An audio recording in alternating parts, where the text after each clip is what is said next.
সকল প্রশংসা মহান আল্লাহ তাআলার জন্য, যিনি অত্যন্ত মেহেরবান। কিয়ামতের সমস্ত ছোট এবং বড় আলামতসমূহ সম্পূর্ণরূপে প্রকাশিত হওয়ার পর কিয়ামত সংঘটিত হবে। কিয়ামতের সূচনা হবে সিংগায় ফুঁক দেওয়ার মাধ্যমে। ইসরাফিল আলাইহি ওয়াসাল্লাম মহান আল্লাহ তাআলার নির্দেশ মোতাবেক সিংগায় ফুঁক দেবেন। ইসরাফিল আলাইহি ওয়াসাল্লামকে যখন সৃষ্টি করা হয়েছিল তখন থেকেই তিনি সিংগা মুখে নিয়ে মহান আল্লাহ তাআলার আদেশের অপেক্ষায় রয়েছেন। যখন মহান আল্লাহ তাআলার পক্ষ থেকে সিংগায় ফুঁক দেওয়ার আদেশ আসবে তখনই তিনি সিংগায় ফুঁক দেবেন। ইসরাফিল আলাইহি ওয়াসাল্লাম সিংগায় ফুঁক দেবেন, তখন তার ডান পাশে জিব্রাইল আলাইহি ওয়াসাল্লাম এবং বাম পাশে মিকাইল আলাইহি ওয়াসাল্লাম অবস্থান করবেন। শুক্রবার অর্থাৎ জুমার দিন সিংগায় ফুঁক দেওয়া হবে। এই সিংগার আওয়াজ এতই তীব্র হবে যে ব্যক্তি এই সিংগার আওয়াজ শুনতে পাবে সে বেহুশ হয়ে মাটিতে পড়ে যাবে। একজন উটের রাখাল সর্বপ্রথম এই সিংগার আওয়াজ শুনতে পাবে। সিংগার আওয়াজ শোনা মাত্রই সে অজ্ঞান হয়ে মাটিতে পড়ে যাবে। এরপর ধীরে ধীরে অন্য মানুষেরাও সিংগার আওয়াজ শুনতে পাবে। সিংগায় দুইবার ফুৎকার দেওয়া হবে। প্রথমবার সিংগার আওয়াজ শোনা মাত্র মানুষেরা আতঙ্কিত হয়ে পড়বে। সিংগার আওয়াজ যত বেশি তীব্র হতে থাকবে সেই অনুপাতে মানুষ মৃত্যুবরণ করবে। ধীরে ধীরে একমাত্র মহান আল্লাহ তাআলা ছাড়া সমস্ত সৃষ্টি ধ্বংস হয়ে যাবে। আসমান ফেটে গলিত তামার মতো লাল হয়ে যাবে। চাঁদ এবং সূর্য নিষ্প্রভ হয়ে একত্রিত হয়ে যাবে। নক্ষত্রগুলি আকাশ থেকে খসে পড়বে। বিশ্বব্রহ্মাণ্ড মহান আল্লাহ তাআলার ভয়ে ভয়ানকভাবে কেঁপে উঠবে। পাহাড় পর্বত চূর্ণ বিচূর্ণ হয়ে ধূলিকণার মতো বিক্ষিপ্ত হয়ে যাবে। নদী এবং সমুদ্রের পানিতে অগ্নিকাণ্ডের সৃষ্টি হবে। সিংগায় ফুঁক দেওয়ার আগে যারা জীবিত ছিল তারা সবাই মারা যাবে। যারা সিংগায় ফুঁক দেওয়ার পূর্বে মারা গিয়েছিল তাদের দেহে রূহ ফিরিয়ে দেওয়া হবে। এই সময়টাতে মহান আল্লাহ তাআলার ইচ্ছায় নবী রাসূলগণ বেহুশ অবস্থায় থাকবেন। তবে মহান আল্লাহ তাআলা যাদেরকে রহমত করবেন তারা বেহুশ হবেন না। যেমন প্রধান 4 ফেরেশতা, কুরগণ এবং মুসা আলাইহি ওয়াসাল্লাম বেহুশ হবেন না। মুসা আলাইহি ওয়াসাল্লাম দুনিয়াতে তুর পাহাড়ে একবার বেহুশ হয়েছিলেন। এই কারণে মুসা আলাইহি ওয়াসাল্লামকে বেহুশ করা হবে না। যারা মহান আল্লাহ তাআলার রাস্তায় শহীদ হয়েছেন তাদের উপরেও এই সিংগা বা কিয়ামতের কোনো প্রভাব পড়বে না। তবে এমন কিছু বস্তু রয়েছে যারা সিংগায় ফুঁক দেওয়ার পরেও ধ্বংস হবে না। সিংগায় ফুঁক দেওয়ার পরেও ধ্বংস না হওয়া বস্তুগুলির মধ্যে রয়েছে মহান আল্লাহ তাআলার মহিমা, আরশ, কুরসি, লৌহে মাহফুজ, জান্নাত জাহান্নাম এবং এই দুটিতে অবস্থিত সকল বস্তু এবং আত্মা। প্রথমবার সিংগায় ফুঁক দেওয়া মাত্র একমাত্র মহান আল্লাহ তাআলা ব্যতীত সমস্ত সৃষ্টি ধ্বংস হয়ে যাবে। সমস্ত সৃষ্টি ধ্বংস হয়ে যাওয়ার পর মহান আল্লাহ তাআলা আসমানগুলিকে তার কুদরতি হাতে ধরে বলবেন, আমি বাদশাহ। দুনিয়াতে যারা জালিম ছিল তারা এখন কোথায়? দুনিয়াতে যারা অহংকারী ছিল তারা এখন কোথায়? এরপর মহান আল্লাহ তাআলা তার কুদরতি হাতে পৃথিবীকে ধরে একই কথা বলবেন। আব্দুল্লাহ ইবনে উমর রাদিয়াল্লাহু তাআলা আনহু থেকে বর্ণিত, নবী করিম সাল্লাল্লাহু আলাইহি ওয়াসাল্লাম বলেছেন, যখন মহান আল্লাহ তাআলা সমস্ত সৃষ্টির রূহ কবজ করে নেবেন তখন তার মহিমা ছাড়া আর কিছুই অবশিষ্ট থাকবে না। তখন মহান আল্লাহ তাআলা 3 বার প্রশ্ন করবেন, আজকের দিনে বাদশাহী কার? এরপর গভীর নিস্তব্ধতা নেমে আসবে। এরপর মহান আল্লাহ তাআলা নিজেই উত্তর দিবেন, আজকের দিনে বাদশাহী একমাত্র আল্লাহ তাআলার। প্রথমবার সিংগায় ফুঁক দেওয়ার পর এই দুনিয়ার সমস্ত কিছুই ধ্বংস হয়ে যাবে। এরপর কিছুটা সময় অতিবাহিত হলে আকাশ থেকে বৃষ্টি বর্ষিত হবে। এখানে কিছুটা সময় বলতে কতটা সময় সেটা একমাত্র মহান আল্লাহ তাআলাই ভালো জানেন। এই বৃষ্টির মাধ্যমে মানুষের হাড় থেকে কঙ্কাল সৃষ্টি হবে। সেই কঙ্কালের ওপর চামড়া এবং গোস্ত জন্ম নেবে, কিন্তু তখনও দেহে প্রাণ সঞ্চার করা হবে না। প্রথম এবং দ্বিতীয়বার সিংগায় ফুৎকারের মধ্যে 40 বছরের ব্যবধান থাকবে। এই সময় অতিবাহিত হওয়ার পর মহান আল্লাহ তাআলা আবারও আকাশ থেকে বৃষ্টি বর্ষণ করবেন। এর ফলে মানুষের দেহ মাটি থেকে গজাতে শুরু করবে, ঠিক যেমন সবজি গজায়। আবু হুরায়রা রাদিয়াল্লাহু তাআলা আনহু থেকে বর্ণিত, মানুষের দেহের সমস্ত অংশ নিশ্চিহ্ন হয়ে গেলেও মেরুদণ্ডের হাড় অবশিষ্ট থাকবে। এই হাড় থেকেই কিয়ামতের দিন মানুষকে পুনরুত্থিত করা হবে। প্রথমবার সিংগায় ফুঁক দেওয়ার 40 বছর পর দ্বিতীয়বার সিংগায় ফুৎকার দেওয়া হবে। এই ফুৎকারের মাধ্যমে সকল মানুষকে কবর থেকে উঠানো হবে। দ্বিতীয় ফুৎকারের আওয়াজ প্রথম ফুৎকারের চেয়েও অনেক বেশি তীব্র হবে। এই আওয়াজে সমস্ত মানুষ কবর থেকে উঠে দাঁড়াবে। সর্বপ্রথম কবর থেকে বের হবেন নবী করিম সাল্লাল্লাহু আলাইহি ওয়াসাল্লাম। এরপর মুসা আলাইহি ওয়াসাল্লাম তার কবর থেকে বের হবেন। এরপর দুনিয়ার অবশিষ্ট মানুষ ধীরে ধীরে কবর থেকে বের হয়ে আসবে। যখন মানুষ কবর থেকে উঠে দাঁড়াবে তখন তারা প্রচণ্ড আতঙ্কিত অবস্থায় থাকবে। তবে নবী রাসূলগণ, মহান আল্লাহ তাআলার রাস্তায় শহীদ হওয়া ব্যক্তি এবং ফেরেশতাগণ এই আতঙ্ক এবং ভয় থেকে নিরাপদে থাকবেন। ঈমানদাররাও ভীত হবেন না।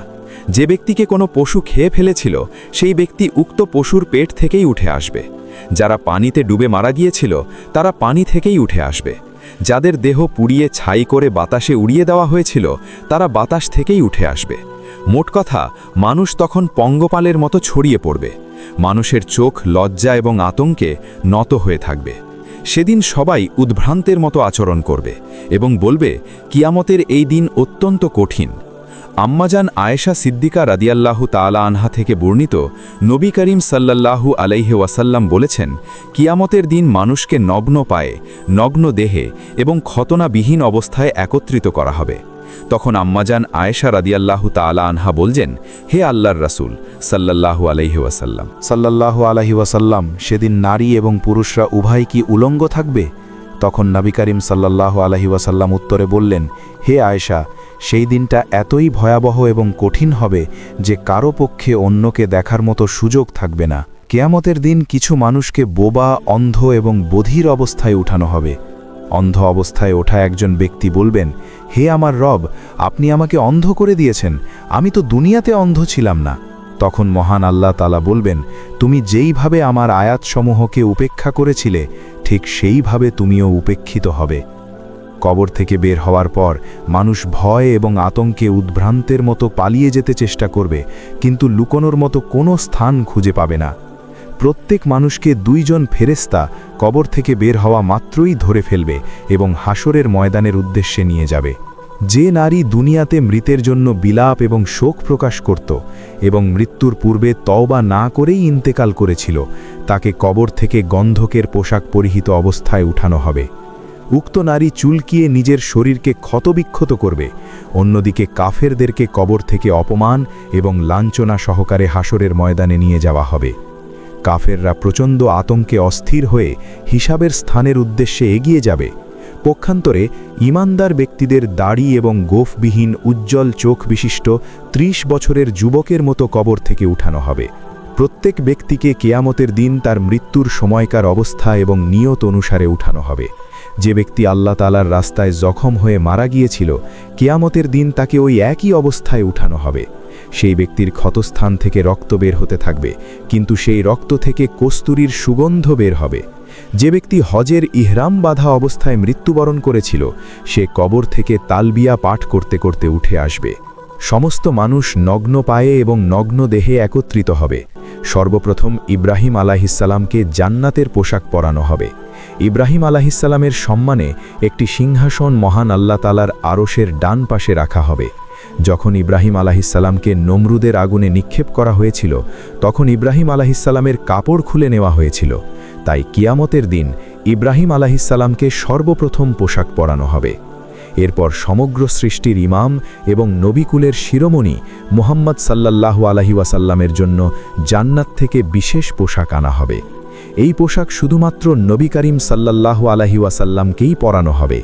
এরপর জিবরাইল আলাইহিসসালাম নবী করিম সাল্লাল্লাহু আলাইহি ওয়াসাল্লামের জন্য একটি সম্মানিত কুরসি মহান আল্লাহ তাআলার আরশের পায়ের কাছে নিজের হাতে স্থাপন করবেন।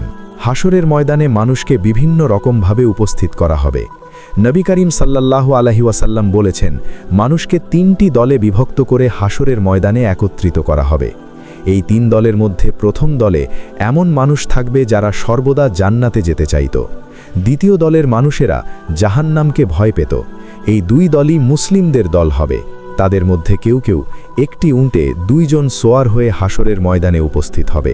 কেউ কেউ একটি উঁটে ৩ জন, আবার কেউ কেউ একটি উঁটে ১০ জন সোয়ার হয়ে হাসরের ময়দানে উপস্থিত হবে।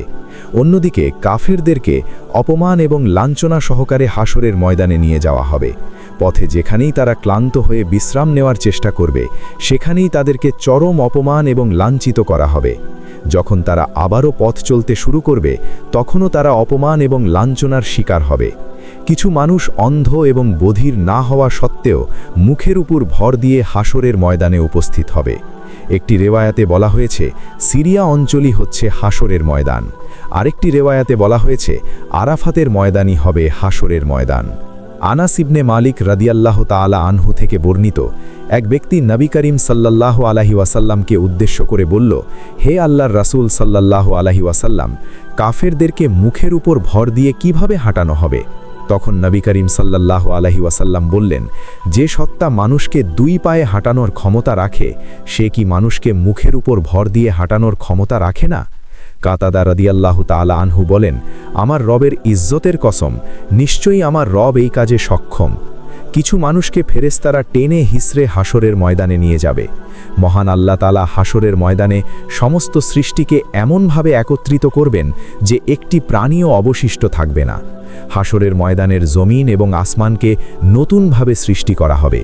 এই নতুন জমিন সব ধরনের পাপ এবং জুলুম থেকে পবিত্র হবে এবং এই জমিনে সকল সিদ্ধান্ত ন্যায় এবং ইনসাফের ভিত্তিতে হবে। সেদিন জমিন মহান আল্লাহ তাআলার নূরে উদ্ভাসিত হবে। মানুষকে চকচকে সাদা পরিষ্কার মাঠে একত্রিত করা হবে। সেখানে উঁচু নিচু স্থান থাকবে না। মোট কথা, জমিন হবে সমতল, স্বচ্ছ এবং চকচকে মাঠের মতো। আব্দুল্লাহ ইবনে মাসুদ রাদিয়াল্লাহু তাআলা আনহু থেকে বর্ণিত, কিয়ামতের দিন পৃথিবীকে সাদা এবং পবিত্র দেখাবে, কারণ সেখানে কোনো রক্তপাত বা পাপাচার সংঘটিত হয়নি। সেদিন এমন হবে যেন পৃথিবীতে কোনো পাপই হয়নি। আলী ইবনে হুসেইন রাদিয়াল্লাহু তাআলা আনহু বলেন, কিয়ামতের দিন মহান আল্লাহ তাআলা পৃথিবীকে একটি চামড়ার মতো গুটিয়ে নেবেন, যাতে প্রত্যেক ব্যক্তির জন্য মাত্র 2 পদক্ষেপ জায়গা নির্ধারণ করা সহজ হয়। হাসরের ময়দানের কষ্ট এতটাই তীব্র হবে যে সেটা মৃত্যুর যন্ত্রণা এবং কবরের শাস্তির চেয়েও কঠিন হবে। আনাস ইবনে মালিক রাদিয়াল্লাহু তাআলা আনহু থেকে বর্ণিত, নবী করিম সাল্লাল্লাহু আলাইহি ওয়াসাল্লাম বলেছেন, এই দুনিয়ার জীবনে মৃত্যুর চেয়ে ভয়াবহ আর কোনো সময় আসেনি, তবে মৃত্যুর পরের জীবন হবে আরও বেশি ভয়াবহ। হাসরের ময়দানে মানুষ এতটাই ভয়াবহ অবস্থার সম্মুখীন হবে যে মানুষ উদ্ভ্রান্তের মতো আচরণ করবে। সেদিন মানুষের শরীর থেকে এত বেশি পরিমাণে ঘাম বের হবে যে সেই ঘামে বন্যার মতো পরিস্থিতির সৃষ্টি হবে। হাসরের ময়দানে গরম, ঘাম এবং দীর্ঘ সময়ের কষ্টে মানুষ অতিষ্ঠ হয়ে যাবে। হাসরের ময়দানে এক ব্যক্তির ঘাম আরেক ব্যক্তির মুখ পর্যন্ত পৌঁছে যাবে। এক পর্যায়ে মানুষ মহান আল্লাহ তাআলার কাছে ফরিয়াদ করে বলবে, হে আমাদের রব, এই কষ্ট থেকে আমাদের মুক্তি দিন। এই কষ্ট ভোগ করার চেয়ে আমরা জাহান্নামে যেতেই পছন্দ করব। হাসরের ময়দানে সমস্ত নারী এবং পুরুষ নগ্ন দেহে এবং খালি পায়ে উপস্থিত হবে, কিন্তু ভয় এবং আতঙ্কের কারণে কেউ কারো দিকে তাকাতে সাহস করতে পারবে না। কাফেরদের অবস্থা হবে আরও বেশি ভয়াবহ। কাফেরদেরকে অপমান এবং লাঞ্ছনার মাধ্যমে হাসরের ময়দানের খুব কাছেই উপস্থিত করা হবে। হাসরের ময়দানে মহান আল্লাহ তাআলা সমস্ত সৃষ্টিকে এমনভাবে একত্রিত করবেন যে একটি প্রাণীও অবশিষ্ট থাকবে না। হাসরের ময়দানের ভয়াবহতা দেখে আতঙ্কে কাফিরদের মুখমণ্ডল কালো হয়ে যাবে। হাসরের দিন অনেক মানুষের মুখমণ্ডল মলিন এবং কালো হয়ে যাবে। এরা হবে কাফির, মিথ্যাবাদী এবং অহংকারী। বছরের পর বছর যাবৎ মানুষ হাসরের ময়দানে অসহ্য কষ্ট ভোগ করবে। তবে এই দীর্ঘ সময়েও মহান আল্লাহ তাআলা হাসরের ময়দানের দিকে দৃষ্টিপাত করবেন না। প্রত্যেক ব্যক্তি তার ঈমান এবং আমল অনুসারে হাসরের দিনের দৈর্ঘ্য অনুভব করবে। কাফির এবং মুশরিকদের জন্য হাসরের অর্ধেক দিনও হবে 500 বছরের মতো দীর্ঘ। অন্যদিকে মুমিনদের জন্য সেটা অত্যন্ত সংক্ষিপ্ত মনে হবে, যেন সূর্য অস্ত যাওয়ার আগের মুহূর্ত। এটা লক্ষণীয় যে কাফিরেরা হাসরের দিন মৃত্যুর যন্ত্রণা ভোগ করবে। অন্যদিকে ঈমানদারগণ সাধারণ সর্দি জ্বরের মতোই কষ্ট অনুভব করবে। আনাস ইবনে মালিক রাদিয়াল্লাহু তাআলা আনহু থেকে বর্ণিত, নবী করিম সাল্লাল্লাহু আলাইহি ওয়াসাল্লাম বলেছেন, আমি পুলসিরাতের উপর দাঁড়িয়ে আমার উম্মতের জন্য অপেক্ষা করব, যাতে আমার উম্মত পুলসিরাত পার হতে পারে। হাসরের ময়দানে সূর্য মাত্র 1 মাইল বা 1 গজ দূরে অবস্থান করবে। মানুষ তাদের আমল অনুসারে ঘামে নিমজ্জিত হবে। এই ঘাম কারো গোড়ালি পর্যন্ত, কারো পা পর্যন্ত, কারো হাঁটু পর্যন্ত, কারো পেট পর্যন্ত, কারো কোমর পর্যন্ত, কারো বা কাঁধ পর্যন্ত, কারো গলা পর্যন্ত, আবার কারো বা মুখ পর্যন্ত পৌঁছে যাবে। হাসরের ময়দানে প্রত্যেকের ঘাম জমিনের 70 গজ পর্যন্ত ছড়িয়ে পড়বে। যারা নেক আমল করবে তারা সব ধরনের বিপদ থেকে নিরাপদে অবস্থান করবে। মহান আল্লাহ তাআলা 7 ধরনের মানুষকে তার আরশের নিচে স্থান দেবেন। সেদিন আরশের ছায়া ছাড়া আর কোনো ছায়া থাকবে না। এই 7 ধরনের ব্যক্তিরা হচ্ছেন: 1. ন্যায়পরায়ণ বাদশাহ, অর্থাৎ যে বাদশাহ ন্যায় বিচার করত। 2 ইবাদতকারী যুবক, অর্থাৎ যে যুবক মহান আল্লাহ তাআলার ইবাদত করে যৌবন কাটিয়েছে। 3 মসজিদের সঙ্গে সংযুক্ত ব্যক্তি, অর্থাৎ যার হৃদয় সবসময় মসজিদের প্রতি আকৃষ্ট থাকত। 4 মহান আল্লাহ তাআলার জন্য ভালোবাসার বন্ধু, অর্থাৎ 2 জন ব্যক্তি যারা আল্লাহ তাআলার সন্তুষ্টির জন্য একে অপরকে ভালোবাসত এবং আল্লাহ তাআলার সন্তুষ্টির জন্য একত্রিত হয়েছিল এবং বিচ্ছিন্ন হয়েছিল। 5 গুনাহ থেকে বেঁচে থাকা পুরুষ, অর্থাৎ যে পুরুষ সুন্দরী নারীর আহ্বান এগিয়ে বলতো আমি আল্লাহ তাআলাকে ভয় করি। 6 গোপনে দানকারী ব্যক্তি, যে ব্যক্তি এমনভাবে দান করে যে তার বাম হাতও জানতে পারত না তার ডান হাত কি দান করেছে। 7 নির্জনে আল্লাহ তাআলাকে স্মরণকারী, অর্থাৎ যে ব্যক্তি নির্জনে মহান আল্লাহ তাআলার ভয়ে কান্নাকাটি করত। এছাড়াও সেই ব্যক্তি যে ঋণগ্রস্তকে সময় দেয় অথবা ঋণের কিছু অংশ মাফ করে দেয়, সেও হাসরের ময়দানে আল্লাহ তাআলার আরশের নিচে অবস্থান করবে। হাসরের ময়দানে উত্তম চরিত্রের অধিকারী ব্যক্তিরা নবী করিম সাল্লাল্লাহু আলাইহি ওয়াসাল্লামের সবচেয়ে নিকটে অবস্থান করবে। জাবির রাদিয়াল্লাহু তাআলা আনহু থেকে বর্ণিত, নবী করিম সাল্লাল্লাহু আলাইহি ওয়াসাল্লাম বলেছেন, যারা উত্তম চরিত্রের অধিকারী তারা কিয়ামতের দিন আমার সবচেয়ে নিকটে অবস্থান করবে। নবী করিম সাল্লাল্লাহু আলাইহি ওয়াসাল্লাম আরও বলেছেন, খারাপ চরিত্রের মানুষ এবং বাচাল প্রকৃতির মানুষরা কিয়ামতের দিন আমার থেকে সবচেয়ে দূরে অবস্থান করবে। কিয়ামতের দিন উম্মতে মুহাম্মদীকে অজুর মাধ্যমে আলাদা করা হবে। অজুর কারণে মুসলিমদের মুখ হাত পা উজ্জ্বল হয়ে যাবে। এই কারণে নবী করিম সাল্লাল্লাহু আলাইহি ওয়াসাল্লাম বলেছেন, তোমাদের মধ্যে যে ব্যক্তি সাদা দাড়ি লম্বা করতে চায় সে তা করতে পারে, কারণ হাউজে কাউসারে আমি আমার উম্মতকে অজুর মাধ্যমেই চিনতে পারব। কিয়ামতের দিন আজান দেওয়া ব্যক্তিরা সবচেয়ে উঁচু ঘাড় বিশিষ্ট হবেন। যে সমস্ত ব্যক্তিরা মহান আল্লাহ তাআলার সন্তুষ্টির জন্য একে অপরের সঙ্গে বন্ধুত্ব স্থাপন করেছিলেন তাদেরকে নূরের মিম্বরে বসানো হবে। যে ব্যক্তি দুনিয়াতে ইনসাফ প্রতিষ্ঠা করেছিল তাদেরকে আরশের ডান পাশে নূরের মিম্বরে বসানো হবে। হাসরের ময়দানে এমন কিছু মানুষকে উপস্থিত করা হবে যারা নবীও নন কিংবা শহীদও নন। ফেরেশতারা এই সমস্ত মানুষের প্রশংসা করবেন এবং মহান আল্লাহ তাআলার রহমত এই মানুষদের উপর বর্ষিত হবে। তখন সাহাবায়ে কেরাম বললেন, হে আল্লাহর রাসূল সাল্লাল্লাহু আলাইহি ওয়াসাল্লাম, এই ভাগ্যবান কারা? তখন নবী করিম সাল্লাল্লাহু আলাইহি ওয়াসাল্লাম বললেন, তারা হচ্ছেন সেই ব্যক্তি যারা মহান আল্লাহ তাআলার কালামের জন্য একে অপরকে ভালোবাসত, মহান আল্লাহ তাআলার কালামের জন্য আত্মীয়তা স্থাপন করত এবং মহান আল্লাহ তাআলার সন্তুষ্টির জন্য সম্পর্ক ছিন্ন করত। এই মানুষের চেহারায় নূর চমকাবে এবং তাদেরকে নূরের মিম্বরে বসানো হবে। হাসরের ময়দানে যখন সবাই ভয়ে কম্পমান অবস্থায় থাকবে তখন এই ব্যক্তিদের কোনো ধরনের দুঃখ কষ্ট স্পর্শ করতে পারবে না। পবিত্র কুরআনে মহান আল্লাহ তাআলা বলেছেন, জেনে রেখো আল্লাহ তাআলার অলিগণের কোনো ভয় নাই এবং তারা চিন্তিত হবে না। সূরা ইউনুস আয়াত ৬২।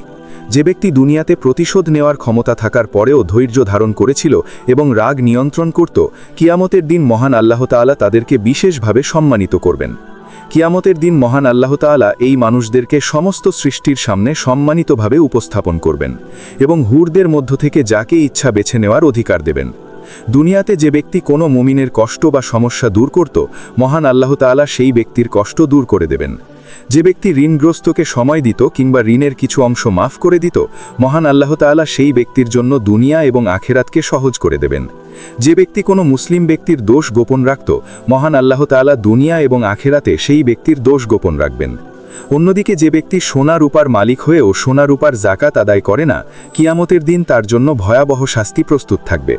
সোনা রূপাকে পাত বানিয়ে জাহান্নামের আগুনে গরম করা হবে। এরপর সেই গরম পাতগুলি দিয়ে উক্ত ব্যক্তির পাঁজর, কপাল এবং পিঠে দাগ দেওয়া হবে। যখন এই পাতগুলি ঠান্ডা হয়ে যাবে তখন আবারও আগুনে গরম করে আবারও দাগ দেওয়া হবে। বছরের পর বছর যাবত এই শাস্তি চলমান থাকবে। এখানে একটা বিষয় মনে রাখা দরকার, হাসরের ময়দানের একদিন হবে এই দুনিয়ার হিসেবে 500 বছর। নবী করিম সাল্লাল্লাহু আলাইহি ওয়াসাল্লাম বলেছেন, যে ব্যক্তি উটের মালিক হয়ে জাকাত আদায় করে না, কিয়ামতের দিন সেই ব্যক্তি সমতল ভূমিতে মুখ ধুবড়ে পড়ে যাবে। তার উটগুলি বিশাল আকারে উপস্থিত হবে এবং প্রতিটি উট তাকে খুর দিয়ে আঘাত করবে এবং কামড় দেবে। এইভাবে সারা দিন যাবত এই শাস্তি চলতে থাকবে। এইভাবে গরু এবং ছাগলের মালিকেরা যদি জাকাত আদায় না করে তবে কিয়ামতের দিন তাদেরকে উল্টো করে ফেলা হবে এবং গরু ও ছাগলগুলি তাদের শিং দিয়ে উক্ত ব্যক্তিকে আঘাত করতে থাকবে। এই শাস্তিও একটি দীর্ঘ দিন ধরে চলবে, যা দুনিয়ার হিসেবে 500 বছরের সমান হবে। আবু সাঈদ খুদরি রাদিয়াল্লাহু তাআলা আনহু থেকে বর্ণিত, নবী করিম সাল্লাল্লাহু আলাইহি ওয়াসাল্লাম বলেছেন, কিয়ামতের দিন মহান আল্লাহ তাআলা তার কুদরতি পায়ের নিচের অংশ প্রকাশিত করবেন।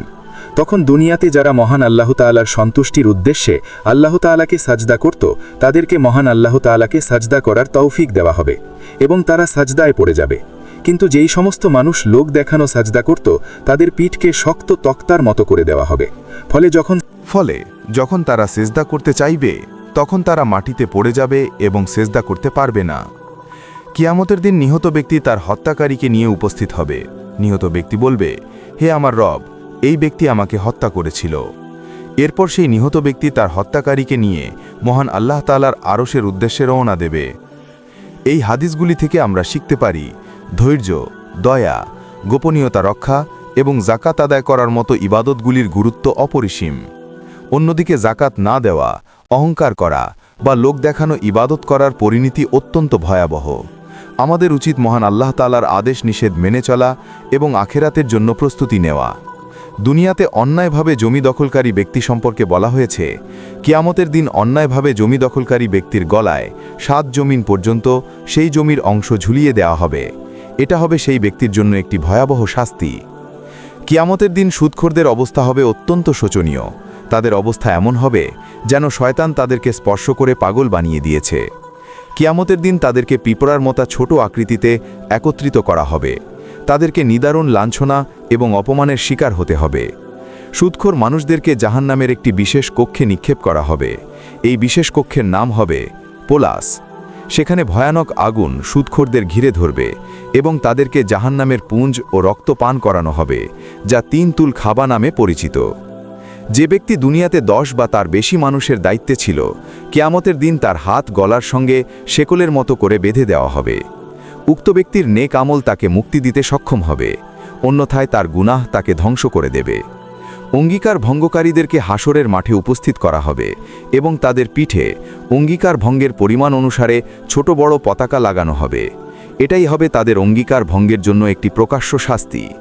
যে ব্যক্তির 2 জন স্ত্রী ছিল কিন্তু সে তাদের মধ্যে ন্যায় বিচার করেনি, কিয়ামতের দিন তার অর্ধেক শরীরকে ঝুলিয়ে রাখা হবে। এটা হবে তার অবিচারের শাস্তি। অন্যায়ভাবে জুলুমকারী ব্যক্তিরা কিয়ামতের দিন পক্ষাঘাতগ্রস্ত হবে এবং হাসরের ময়দানে অন্ধকারে নিমজ্জিত থাকবে। চোর তার চুরি করা মাল নিজের কাঁধে বহন করে নিয়ে আসবে। নবী করিম সাল্লাল্লাহু আলাইহি ওয়াসাল্লাম বলেছেন, যে ব্যক্তি সর্বদা মানুষের কাছে বিনা কারণে দান ভিক্ষা করে বেড়াত, কিয়ামতের দিন তার মুখে গোশতের টুকরাও থাকবে না। যে ব্যক্তি মানুষকে দেখানোর জন্য ইবাদত করত, কিয়ামতের দিন মহান আল্লাহ তাআলা তাকে এমন এক স্থানে উপস্থিত করবেন যে সমস্ত সৃষ্টি তাকে ধিক্কার জানাবে। যে ব্যক্তি নিজের গোলামের উপর বেভিচারের মিথ্যা অপবাদ দিয়েছিল, তাকে হাসরের ময়দানে কসফের শাস্তি দেওয়া হবে। এই কসফ হচ্ছে এমন একটি শাস্তি যা 80টি বেত্রাঘাতের সমান। 3 ধরনের মানুষের সঙ্গে মহান আল্লাহ তাআলা কিয়ামতের দিন কথা বলবেন না এবং তাদেরকে এক বিন্দু পরিমাণও দয়া করবেন না এবং তাদের জন্য কঠিন শাস্তি নির্ধারণ করা হবে। এই 3 ধরনের ব্যক্তিরা হচ্ছেন: 1. অহংকারবশত টাকনুর নিচে কাপড় ঝুলিয়ে পরিধানকারী ব্যক্তি। 2. অনুগ্রহ করার পর সেটা নিয়ে খোটা দান করা ব্যক্তি। 3. মিথ্যা কসম খেয়ে জিনিসপত্র বিক্রয়কারী। মুসলিম শরীফে আরও 3 ধরনের ব্যক্তির কথা উল্লেখ করা হয়েছে, যাদের সঙ্গে কিয়ামতের দিন মহান আল্লাহ তাআলা কথা বলবেন না এবং তাদেরকে বিন্দুমাত্র দয়া করবেন না। তারা হচ্ছেন: 1. বৃদ্ধ বেভিচারী, 2. মিথ্যা দাবিদার বাদশাহ এবং 3. অহংকারী ফকির।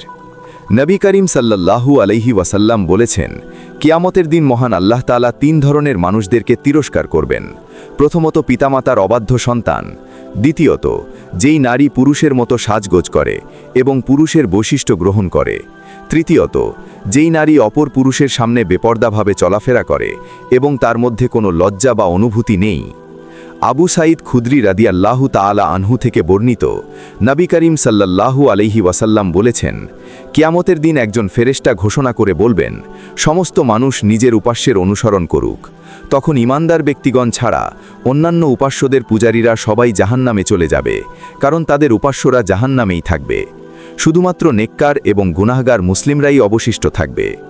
আহলে কিতাব অর্থাৎ ইহুদি এবং খ্রিস্টান সম্প্রদায়ের কিছু মানুষও সেখানে অবস্থান করবে, যারা মহান আল্লাহ তাআলার ইবাদত করত। প্রথমে ইহুদি সম্প্রদায়ের মানুষদেরকে ডাকা হবে এবং তাদেরকে জিজ্ঞাসা করা হবে, তোমরা কার ইবাদত করতে? তারা বলবে, আমরা আল্লাহ তাআলার পুত্র উজাইর আলাইহি ওয়াসাল্লামের ইবাদত করতাম। তখন মহান আল্লাহ তাআলা বলবেন, তোমরা মিথ্যাবাদী। আল্লাহ তাআলার কোনো স্ত্রী নেই, তার কোনো সন্তান নেই। এখন বলো তোমরা কি চাও? ইহুদিরা বলবে, হে আমাদের রব, আমরা প্রচণ্ড পিপাসায় কাতর, আমরা পানি পান করতে চাই। তখন তাদেরকে ইশারা করে বলা হবে, যাও পানি পান করো। কিন্তু তাদেরকে জাহান্নামের উদ্দেশ্যে নিয়ে যাওয়া হবে। জাহান্নামে তাদেরকে গরম রক্ত এবং পুঁজ পান করানো হবে। এরপর তাদেরকে আগুনে নিক্ষেপ করা হবে। এরপর খ্রিস্টানদের ডাকা হবে এবং তাদেরকে জিজ্ঞাসা করা হবে, তোমরা কার ইবাদত করতে? তারা বলবে, আমরা আল্লাহ তাআলার পুত্র যীশু খ্রিস্টের ইবাদত করতাম। তখন তাদেরকে বলা হবে, তোমরা মিথ্যা বলছো, আল্লাহর কোনো স্ত্রী নেই, তার কোনো পুত্র নেই, এখন তোমরা কি চাও? তারা বলবে, হে আমাদের রব, আমরা প্রচণ্ড পিপাসায় কাতর, আমরা পানি পান করতে চাই। তাদেরকেও জাহান্নামে নিয়ে যাওয়া হবে এবং সেখানে তাদেরকেও গরম রক্ত এবং পুঁজ পান করানো হবে এবং এদেরকেও আগুনে নিক্ষেপ করা হবে। এইভাবে অন্যান্য মুশরিক এবং কাফেররাও জাহান্নামে নিক্ষিপ্ত হবে। শেষ পর্যন্ত শুধুমাত্র আল্লাহ তাআলার ইবাদতকারী ঈমানদারগণ অবশিষ্ট থাকবে। তখন মহান আল্লাহ তাআলা এমন এক রূপে ঈমানদারগণের সামনে আসবেন যে ঈমানদারগণ মহান আল্লাহ তাআলাকে চিনতে পারবে না। তখন মহান আল্লাহ তাআলা বলবেন, সবাই নিজের উপাস্যের কাছে চলে গেছে, তোমরা কিসের জন্য এখানে অপেক্ষা করছো? তখন ঈমানদারগণ বলবেন, আমরা দুনিয়াতে কখনোই মুশরিকদের অনুসরণ করিনি, আজ আমরা কিভাবে তাদেরকে অনুসরণ করব? তখন মহান আল্লাহ তাআলা মুমিনদের উদ্দেশ্য করে বলবেন, আমিই তোমাদের রব। মুমিনরা উত্তরে বলবে, হে আমাদের রব, আমরা কিয়ামতের এই ভয়াবহ অবস্থা থেকে পানাহ চাই, আমরা আপনার সঙ্গে কাউকে শরিক করিনি। এরপর মহান আল্লাহ তাআলা তাদেরকে প্রশ্ন করবেন, তোমরা কি তোমাদের রবের এমন কোনো নিদর্শন জানো যার মাধ্যমে তোমরা তাকে চিনতে পারবে? তখন মুমিনরা উত্তর দিবেন, আমরা এই ব্যাপারে অবগত রয়েছি। তখন মহান আল্লাহ তাআলা তার নিজের নূরকে প্রকাশ করে দেবেন। যারা দুনিয়াতে মহান আল্লাহ তাআলার সন্তুষ্টির জন্য সেজদা করত, তারা মহান আল্লাহ তাআলাকে সেজদা করবে। কিন্তু যারা লোক দেখানো সেজদা করত, তারা সেজদা করতে সমর্থ হবে না।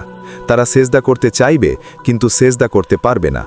এরপর ঈমানদার ব্যক্তিগণ সেজদা থেকে মাথা উঠিয়ে মহান আল্লাহ তাআলাকে সেই রূপে দেখতে পাবে যে রূপে তারা প্রথমবার দেখেছিল। মহান আল্লাহ তাআলা আবারও বলবেন, আমিই তোমাদের রব। এবার মুমিনরা জবাব দেবে, হে মহান আল্লাহ তাআলা, আপনিই আমাদের রব। যারা দুনিয়াতে সালাত আদায় করত, কিয়ামতের দিন এই সালাত তাদের জন্য নূর, প্রমাণ এবং মুক্তির মাধ্যম হবে। কিন্তু যারা সালাত আদায় করত না, তাদের জন্য নূর, প্রমাণ বা মুক্তি থাকবে না, বরং তাদের অবস্থা হবে নমরুদ, ফেরাউন, কারুন এবং হামানের মতো।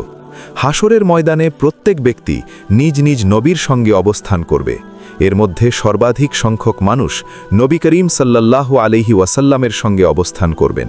কিয়ামতের দিন প্রত্যেক নবীর জন্য নূরের একটি মিনার থাকবে। অপরদিকে নবীকুলের শিরোমণি নবী করিম সাল্লাল্লাহু আলাইহি ওয়াসাল্লামের জন্য সর্বোচ্চ মিনার স্থাপন করা হবে। আবু সাঈদ খুদরি রাদিয়াল্লাহু তাআলা আনহু থেকে বর্ণিত, নবী করিম সাল্লাল্লাহু আলাইহি ওয়াসাল্লাম বলেছেন, কিয়ামতের দিন আমি আদম সন্তানদের নেতা হব। আমি এই কথা গর্বের সাথে বলছি না, বরং সত্য প্রকাশের জন্য বলছি। আমার হাতে থাকবে ঈমানের পতাকা। সেই দিন আদম আলাইহিস সালাম থেকে শুরু করে আমার আগ পর্যন্ত যত নবী এসেছেন, তারা সবাই আমার পতাকার নিচে অবস্থান করবেন। হাসরের ময়দান ঈমানদারদের জন্য উদ্বেগ বা কষ্টের হবে না, বরং সেদিন ফেরেশতারা ঈমানদার ব্যক্তিদের বলবেন, এটাই সেই দিন যেদিনের ওয়াদা তোমাদের দেওয়া হয়েছিল। ঈমানদার ব্যক্তিদেরকে আশ্বস্ত করার জন্য হাসরের মাঠেই তাদেরকে জান্নাত দেখানো হবে।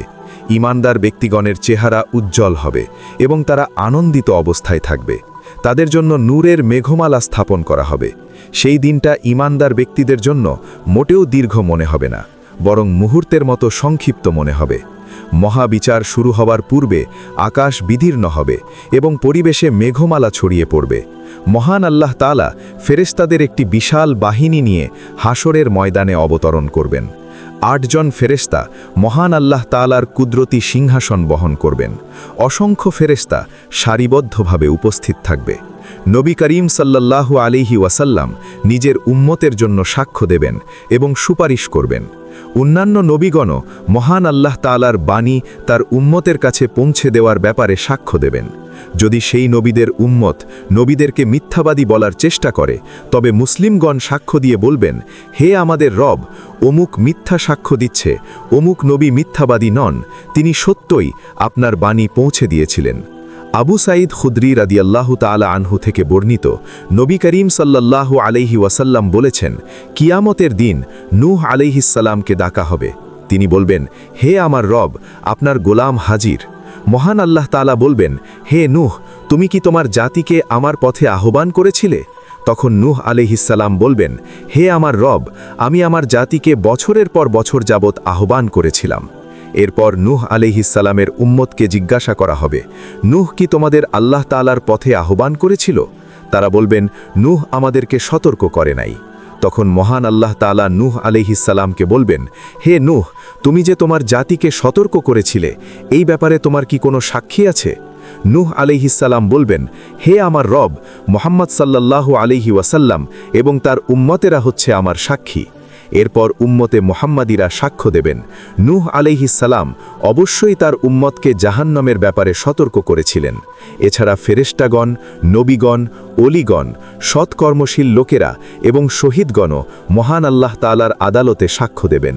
সেদিন পৃথিবী মহান আল্লাহ তাআলার নূরের মাধ্যমে আলোকিত হবে, প্রত্যেকের আমলনামা উপস্থাপিত করা হবে এবং মানুষের মধ্যে ন্যায়সঙ্গত ফায়সালা করে দেওয়া হবে। কিরামান কাতেবিন ফেরেশতারা যারা মানুষের আমলনামা লিপিবদ্ধ করেছেন, তাদের দ্বারা প্রস্তুতকৃত আমলনামা মানুষের কর্মের সাক্ষ্য দেবে। যখন সমস্ত কাফের জাহান্নামের কিনারায় পৌঁছে যাবে, তখন তাদের চোখ, কান এবং শরীরের চামড়া তাদের বিরুদ্ধে সাক্ষ্য দিয়ে বলবে, তারা দুনিয়াতে কি কি অপকর্ম করত। তখন কাফেররা তাদের চামড়াকে বলবে, তোমরা কেন আমাদের বিরুদ্ধে সাক্ষ্য দিচ্ছ? উত্তরে সেই সমস্ত অঙ্গপ্রত্যঙ্গসমূহ বলবে, আমাদেরকে সেই সত্তা কথা বলার শক্তি দিয়েছেন, যিনি সমস্ত কিছুকে কথা বলার ক্ষমতা দান করতে সক্ষম। তিনি তোমাদেরকে সৃষ্টি করেছেন এবং তোমাদেরকে তার দিকেই ফিরে যেতে হবে। আনাস ইবনে মালিক রাদিয়াল্লাহু তাআলা আনহু বলেছেন, একদিন আমরা নবী করিম সাল্লাল্লাহু আলাইহি ওয়াসাল্লামের সঙ্গেই ছিলাম। হঠাৎ তিনি মুচকি হেসে আমাদেরকে দেখলেন এবং বললেন, তোমরা কি জানো আমি কেন হাসলাম? আমরা উত্তরে বললাম, এটা আল্লাহ তাআলা এবং তার রাসূলই ভালো জানেন। তখন নবী করিম সাল্লাল্লাহু আলাইহি ওয়াসাল্লাম বললেন, কিয়ামতের দিন বান্দার সাথে তার রবের কথাবার্তা শুনে আমি হেসেছি। বান্দা মহান আল্লাহ তাআলাকে বলবে, হে আমার রব, আপনি ওয়াদা করেছিলেন আপনি জুলুম করবেন না। মহান আল্লাহ তাআলা বলবেন, অবশ্যই তোমার রবের ওয়াদা সত্য। তখন বান্দা বলবে, হে আমার রব, আমার বিরুদ্ধে অন্য কারো সাক্ষ্য আমি গ্রহণযোগ্য মনে করি না, শুধুমাত্র আমার নিজের অঙ্গপ্রত্যঙ্গের সাক্ষ্য ছাড়া। তখন মহান আল্লাহ তাআলা বলবেন, আজ তোমার অঙ্গপ্রত্যঙ্গই তোমার বিরুদ্ধে সাক্ষ্য দেবে এবং কিরামান কাতেবিনের ফেরেশতারাও সাক্ষ্য দেবে। এরপর মহান আল্লাহ তাআলা সেই বান্দার মুখে মোহর হাগিয়ে দেবেন এবং তার অঙ্গগুলিকে কথা বলার আদেশ দেবেন। তখন সেই বান্দার সমস্ত অঙ্গপ্রত্যঙ্গ তার কৃতকর্মের সাক্ষ্য দেবে। এরপর বান্দাকে আবারও কথা বলার অনুমতি দেওয়া হবে এবং সে তার অঙ্গগুলিকে বলবে, তোমরা ধ্বংস হও, আমি তো শুধুমাত্র তোমাদের জন্যই লড়াই করছি, যাতে তোমরা জাহান্নাম থেকে বেঁচে থাকতে পারো। সেই দিন মানুষের অঙ্গগুলির মধ্যে বাম পা সর্বপ্রথম সাক্ষ্য দেবে। কিয়ামতের দিন মুয়াজ্জিনের আজান শোনা ব্যক্তি, পাথর, বৃক্ষ সবাই সাক্ষ্য দেবে। এমনকি যে সমস্ত আঙুলে তাসবিহ গণনা করা হতো, সেই সমস্ত আঙুলগুলিও মানুষের পক্ষে সাক্ষ্য দেবে। এই জন্যই নবী করিম সাল্লাল্লাহু আলাইহি ওয়াসাল্লাম বলেছেন, তোমরা বেশি বেশি জিকির করবে এবং আঙুলে গণনা করবে, কারণ কিয়ামতের দিন এই সমস্ত আঙুল তোমাদের পক্ষে সাক্ষ্য দেবে। আব্দুল্লাহ ইবনে উমর রাদিয়াল্লাহু তাআলা আনহু বলেন, যে ব্যক্তি কোনো পাথর বা বৃক্ষকে সেজদা করবে, কিয়ামতের দিন সেই পাথর বা বৃক্ষ মহান আল্লাহ তাআলার কাছে সাক্ষ্য দেবে। নবী করিম সাল্লাল্লাহু আলাইহি ওয়াসাল্লাম বলেছেন, কিয়ামতের দিন পৃথিবী তার ভেতরের সমস্ত ঘটনা প্রকাশ করে দেবে। সাহাবায়ে কেরাম জানতে চাইলেন, হে আল্লাহর রাসূল সাল্লাল্লাহু আলাইহি ওয়াসাল্লাম, পৃথিবী কি ধরনের সংবাদ প্রকাশ করবেন? নবী করিম সাল্লাল্লাহু আলাইহি ওয়াসাল্লাম উত্তরে বললেন, পৃথিবী সাক্ষ্য দেবে পুরুষ বা নারী তার বুকে কি কি আমল করেছে। সে বলবে, অমুক দিন অমুক ব্যক্তি বা অমুক নারী অমুক কাজে লিপ্ত হয়েছিল। এইভাবে কিয়ামতের দিন সমস্ত কিছুই সাক্ষ্য দেবে এবং কোনো অপরাধী মহান আল্লাহ তাআলার আদালত থেকে পালাতে সক্ষম হবে না। কিয়ামতের দিন মহান আল্লাহ তাআলা হাজরে আসওয়াদকে এমনভাবে উঠাবেন যে হাজরে আসওয়াদের দুইটি চক্ষু থাকবে এবং একটি জিহ্বা দান করা হবে। এই জিহ্বার মাধ্যমে সে কথা বলতে সক্ষম হবে। হাজরে আসওয়াদকে যারা ঈমান সহকারে স্পর্শ করেছিল, হাজরে আসওয়াদ তাদের পক্ষে সাক্ষ্য দেবে, বা যারা তাকে স্পর্শ করেছিল তাদের পক্ষে সাক্ষ্য দেবে। মহান আল্লাহ তাআলার আদালতে প্রত্যেক ছোট বড় ব্যক্তিকে জবাবদিহিতা করতে হবে। প্রত্যেক মানুষকে তার অধীনস্থ ব্যক্তিদের সম্পর্কে জিজ্ঞাসাবাদ করা হবে। যারা বাদশা ছিল তাদেরকে তাদের রাজ্য সম্পর্কে জিজ্ঞাসাবাদ করা হবে। পুরুষদেরকে তার পরিবার সম্পর্কে জিজ্ঞাসাবাদ করা হবে। যে নারী তার স্বামী এবং সন্তানদের দেখাশোনা করে তাকে সেই ব্যাপারে জিজ্ঞাসাবাদ করা হবে। যেই সমস্ত গোলাম বা কর্মচারী তার মালিকের সম্পদের দায়িত্বে ছিল তাদেরকেও সেই সম্পর্কে জিজ্ঞাসাবাদ করা হবে। সেদিন মহান আল্লাহ তাআলা সমস্ত সৃষ্টিকে একত্রিত করবেন। মহান আল্লাহ তাআলা ফেরেশতাদের উদ্দেশ্য করে বলবেন, হে ফেরেশতাগণ, এই মুশরিকরা কি তোমাদের আনুগত্য করত? ফেরেশতারা বলবেন, হে আমাদের রব, এই মুশরিকরা জিনদের আনুগত্য করত এবং বেশিরভাগ মুশরিক জিনদের সেজদা করত। তখন জিনরা ফরিয়াদ করে বলবে, হে আমাদের রব, আপনি রহম করুন, আমরা কখনোই এই মুশরিকদের বলিনি তোমরা আমাদের সেজদা করো। তখন মহান আল্লাহ তাআলা বলবেন, এখন তোমরা সেই আগুনের স্বাদ গ্রহণ করবে যা এতদিন তোমরা মিথ্যা বলে প্রত্যাখ্যান করেছিলে। ফেরেশতা এবং নবী রাসূলগণকেও জিজ্ঞাসাবাদ করা হবে। মহান আল্লাহ তাআলা ঈসা আলাইহিস সালামকে বলবেন, হে ঈসা ইবনে মারিয়াম, তুমি কি মানুষকে নিজের আনুগত্য করতে বলেছিলে? তখন ঈসা ইবনে মারিয়াম আলাইহিস সালাম বলবেন, হে আমার রব, আপনি রহম করুন, আমি এমন কথা বললে অবশ্যই আপনি জানতেন। আমি আপনাকে ভয় করি, আমি জাহান্নামের ভয় করি। হে আমার রব, আমি আমার জাতিকে শুধুমাত্র সেই সমস্ত কথাই বলেছিলাম যে কথা বলার অনুমতি আপনি আমাকে দিয়েছিলেন। আমি তাদেরকে আপনার পথে আহ্বান করেছি। কিয়ামতের দিন মহান আল্লাহ তাআলা মুশরিক এবং তার উপাস্যদের একত্রিত করবেন। উপাস্যদের জিজ্ঞাসা করা হবে, তোমরা কি আমার বান্দাদের সেজদা করতে বলেছিলে, নাকি তারা নিজেরাই পথভ্রষ্ট হয়েছিল? তারা উত্তরে বলবে, হে আমাদের রব, আমরা তো মাটির মূর্তি ছিলাম মাত্র, আমরা কিভাবে তাদের পথভ্রষ্ট করতে পারি? তারা নিজেরাই আমাদের আনুগত্য করেছিল। এরপর মহান আল্লাহ তাআলা জিনদের উদ্দেশ্য করে বলবেন, হে জিন সম্প্রদায়, তোমরা কি মানুষদের মধ্যে বিপুল সংখ্যক মানুষকে পথভ্রষ্ট করেছিলে? জিনদের মধ্যে যারা মানুষের সঙ্গী ছিল তারা বলবে, হে আমাদের রব, আমাদের রহম করুন, আমরা ভুল করেছি। তখন মহান আল্লাহ তাআলা বলবেন, তোমাদের জন্য জাহান্নামের আগুন প্রস্তুত করা হয়েছে, সেখানে তোমরা চিরকাল অবস্থান করবে। মহান আল্লাহ তাআলা তার আরও এক বান্দাকে বলবেন, হে অমুক ব্যক্তি, আমি তোমাকে দুনিয়াতে সম্মানিত করেছিলাম, নেতৃত্ব দান করেছিলাম, সুন্দরী স্ত্রী দিয়েছিলাম, ঘোড়া এবং উটের মতো বাহন দিয়েছিলাম। তখন সেই বান্দা বলবে, হে আমার রব, আপনি আমাকে এই সমস্ত কিছুই দান করেছেন। মহান আল্লাহ তাআলা তাকে বলবেন, তুমি কি দুনিয়াতে আমার আনুগত্য করেছিলে? উত্তরে সেই বান্দা বলবে, হে আমার রব, আমাকে রহম করুন, আমি আপনার আনুগত্য করতাম, আপনার রসুলের আনুগত্য করতাম, আমি সালাত আদায় করেছি, আমি সিয়াম সাধনা করেছি, আমি দান করেছি, আমি ইয়াতিমের সম্পদ দখল করিনি। এইভাবে সে নিজের ভালো গুণগুলিকে মহান আল্লাহ তাআলার সামনে উপস্থাপন করার চেষ্টা করবে। মহান আল্লাহ তাআলা তখন বলবেন, আমি তোমার বিরুদ্ধে সাক্ষী হাজির করব। বান্দা তখন মনে মনে চিন্তা করবে, আমার বিরুদ্ধে কে বা সাক্ষ্য দেবে? তখন মহান আল্লাহ তাআলা সেই বান্দার মুখে মোহর মেরে দেবেন এবং তার অঙ্গ প্রত্যঙ্গগুলিকে কথা বলার আদেশ দেবেন। সঙ্গে সঙ্গে সেই বান্দার হাত, পা, চামড়া, মাংস এবং হাড় সবাই সাক্ষ্য দিতে শুরু করবে। সবাই এমনভাবে সাক্ষ্য দেবে যে বান্দার কোনো অজুহাত অবশিষ্ট থাকবে না। মুনাফিক ব্যক্তিদের উপর মহান আল্লাহ তাআলা অত্যন্ত রাগান্বিত হবেন। কাফের এবং মুশরিকরা বিপদ থেকে উদ্ধার পাওয়ার জন্য মহান আল্লাহ তাআলার আদালতে মিথ্যা সাক্ষ্য উপস্থাপন করতে চাইবে। কিন্তু মানুষের সঙ্গে ফেরেশতারা সাক্ষ্য দিয়ে বলবে, হে আমার রব, এই ব্যক্তির আমলনামা আমার কাছে লিখিত অবস্থায় আছে।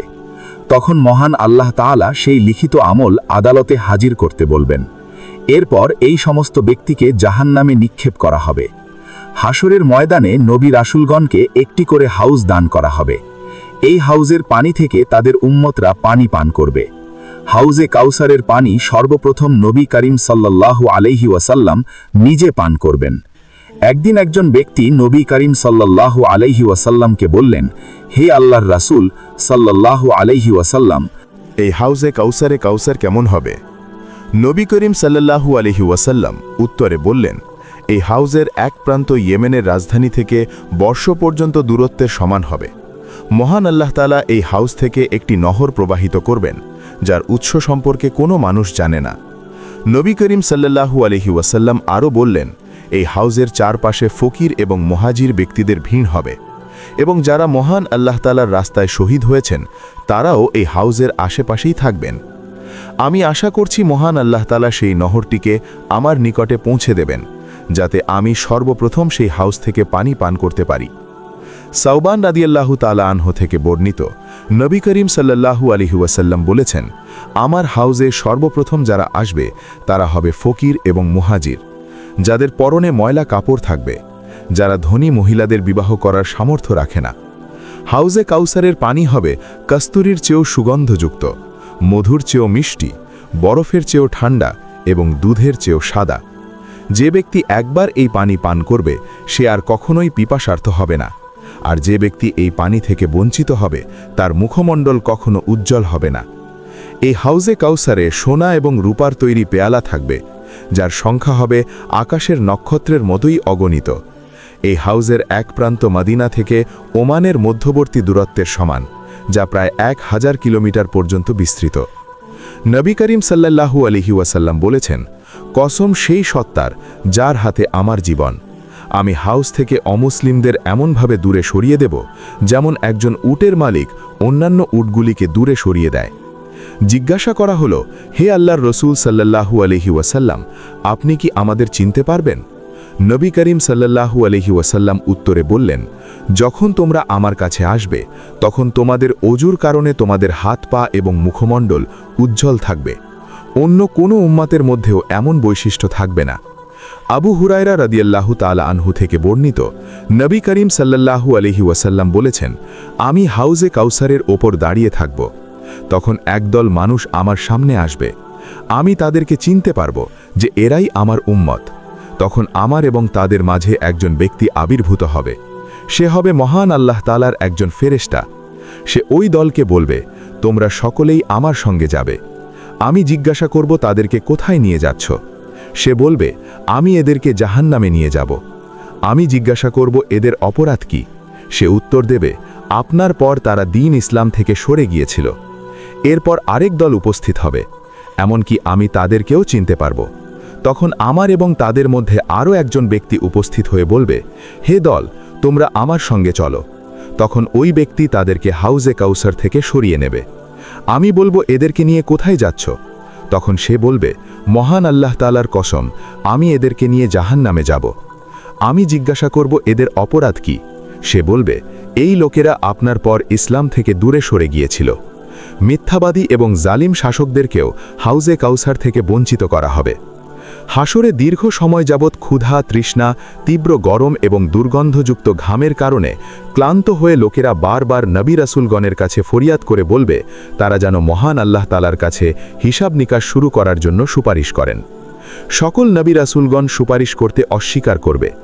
সর্বশেষে নবী করিম সাল্লাল্লাহু আলাইহি ওয়াসাল্লামের সম্মুখে মানুষজন উপস্থিত হয়ে বলবে, হে আল্লাহর রাসূল সাল্লাল্লাহু আলাইহি ওয়াসাল্লাম, আপনি মহান আল্লাহ তাআলার কাছে সুপারিশ করুন, তিনি যেন হিসাব নিকাশ শুরু করেন এবং আমাদের এই কষ্ট থেকে মুক্তি দেন। তখন আদম আলাইহি ওয়াসাল্লাম বলবেন, সুপারিশ করার জন্য আমি যোগ্যতম ব্যক্তি নই। তোমরা নূহ আলাইহি ওয়াসাল্লামের কাছে যাও, তিনি হচ্ছেন মহান আল্লাহ তাআলার প্রথম রাসূল। এরপর লোকেরা নূহ আলাইহি ওয়াসাল্লামের কাছে আসবে, তিনিও বলবেন, আজ আমি তোমাদের কোনো কাজেই আসতে পারবো না। তোমরা ইব্রাহিম আলাইহি ওয়াসাল্লামের কাছে যাও। এরপর লোকেরা ইব্রাহিম আলাইহি ওয়াসাল্লামের কাছে আসবে, তিনিও বলবেন, আজ আমি তোমাদের কোনো কাজেই আসতে পারবো না। তোমরা মূসা আলাইহি ওয়াসাল্লামের কাছে যাও। মহান আল্লাহ তাআলা তাকে দুনিয়ায় সরাসরি কালামের মাধ্যমে সম্মানিত করেছেন। এরপর লোকেরা মূসা আলাইহি ওয়াসাল্লামের কাছে যাবেন, তিনিও বলবেন, আজ আমি তোমাদের কোনো কাজেই আসতে পারবো না। তোমরা ঈসা আলাইহি ওয়াসাল্লামের কাছে যাও। লোকেরা তখন ঈসা আলাইহি ওয়াসাল্লামের নিকটে উপস্থিত হবেন। ঈসা আলাইহি ওয়াসাল্লাম বলবেন, আজ আমি তোমাদের কোনো কাজেই আসতে পারবো না।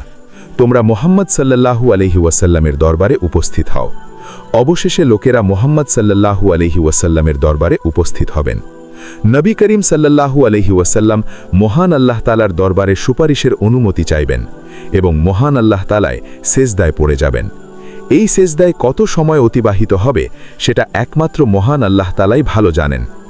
এরপর মহান আল্লাহ তাআলা বলবেন, হে মুহাম্মদ, তোমার আবেদন মঞ্জুর করা হবে, তোমার সুপারিশ কবুল করা হবে। তখন নবী করিম সাল্লাল্লাহু আলাইহি ওয়াসাল্লাম মহান আল্লাহ তাআলার প্রশংসা করবেন এবং মানুষের জন্য সুপারিশ করবেন। এই মহান সুপারিশের ফলে জান্নাতের দরজা খুলে দেওয়া হবে এবং প্রথমে উম্মাতে মোহাম্মদিয়ার ৪৯ লক্ষ মানুষ বিনা হিসাবে জান্নাতে প্রবেশ করবে। সুবহানাল্লাহ। এরপর নবী করিম সাল্লাল্লাহু আলাইহি ওয়াসাল্লামের সুপারিশে জাবাইরু ঈমান অর্থাৎ সম্পূর্ণ ঈমানদার মুসলিমরা জাহান্নাম থেকে মুক্তি পাবে। এরপর সরিষা দানার চেয়েও সামান্য ঈমানওয়ালা ব্যক্তিকেও জাহান্নাম থেকে বের করা হবে। কবিরা গুনাহগাররা তওবা করবে এবং জান্নাতে যাবে। নবী করিম সাল্লাল্লাহু আলাইহি ওয়াসাল্লামের পর অন্যান্য নবী রাসূল, ফেরেশতা, ওলি আউলিয়া, শহীদগণ এবং নেককার ব্যক্তিরাও সুপারিশ করতে পারবেন। একজন শহীদ ৭০ জন আত্মীয় স্বজনের জন্য সুপারিশ করবে। ঈমানদাররা তাদের পরিচিত ব্যক্তিদের জন্য সুপারিশ করবে এবং তাদেরকে জাহান্নাম থেকে মুক্ত করবে। রোজা, কোরআন, সূরা বাকারা, সূরা আল ইমরান, সূরা মুলক তাদের পাঠকদের জন্য সুপারিশ করবে। এমনকি নেক সন্তানরাও তাদের পিতামাতার জন্য সুপারিশ করবে। নবী করিম সাল্লাল্লাহু আলাইহি ওয়াসাল্লামের সুপারিশে এত বেশি পরিমাণ মানুষ জান্নাতে যাবে যে জান্নাতের মূল বাসিন্দারাই হবে উম্মাতে মুহাম্মাদিয়া। সুবহানাল্লাহ। তবে নবী করিম সাল্লাল্লাহু আলাইহি ওয়াসাল্লাম শুধুমাত্র সেই সমস্ত ব্যক্তির জন্যই সুপারিশ করবেন যারা মৃত্যুর সময় পর্যন্ত তাওহীদের উপর অটল ছিল। মনে রাখতে হবে, মহান আল্লাহ তাআলার অনুমতি ছাড়া কেউ সুপারিশ করার সাহস পাবে না। কিয়ামতের দিন নাফরমান বান্দারা সীমাহীন শাস্তি এবং যন্ত্রণা ভোগ করবে। এই সময় অভিশপ্ত শয়তান তাদেরকে নিজের দিকে আহ্বান করবে। তখন সবাই এটা আশা করবে যে শয়তান নিশ্চয়ই তদবিরের মাধ্যমে তাদেরকে এই বিপদ থেকে উদ্ধার করবে, কারণ তারা তো দুনিয়ার জীবনে এই শয়তানের আনুগত্য করেছিল। শয়তান তখন দাঁড়িয়ে ঘোষণা করবে, মহান আল্লাহ তাআলার সমস্ত ঘোষণাই ছিল নির্ভুল এবং সত্য। আসলে আমি ছিলাম তোমাদের এবং তোমাদের পিতা আদমের শত্রু, কিন্তু তোমরা কখনো আমাকে দেখোনি। আমি শুধুমাত্র তোমাদের মনে কুমন্ত্রণা দিতাম। শক্তি প্রয়োগের মাধ্যমে আমি তোমাদের কখনোই আমার আনুগত্য করতে বাধ্য করিনি। আমার কুমন্ত্রণাকে সত্য মনে করে তোমরা আমার পূজা করেছ। আজ আমাকে দোষ দিয়ে কোনো লাভ নেই। তোমরা ধিক্কার দাও নিজেকে, ঘৃণা করো নিজেকে।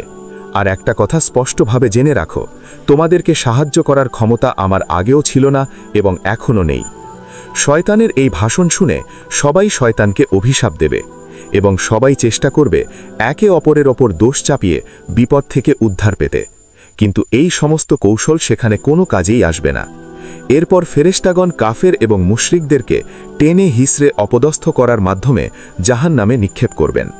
মহান আল্লাহ তাআলার পক্ষ থেকে বলা হবে, যারা দুনিয়ায় মিথ্যাচার করেছিল তাদের উপর আজ শুধুই অভিশাপ। সুপ্রিয় দর্শক মণ্ডলী, প্রতিদিন নতুন নতুন ভিডিও পেতে আমাদের চ্যানেলটি অবশ্যই সাবস্ক্রাইব করুন এবং পাশে থাকা বেল আইকনটি প্রেস করতে অবশ্যই ভুলবেন না। এবং সেই সাথে আপনার যে কোনো মতামত আমাদের জানাতে আমাদের ভিডিওতে অবশ্যই কমেন্ট করুন। আশা করি আপনারা সবাই ভালো থাকবেন এবং সুস্থ থাকবেন।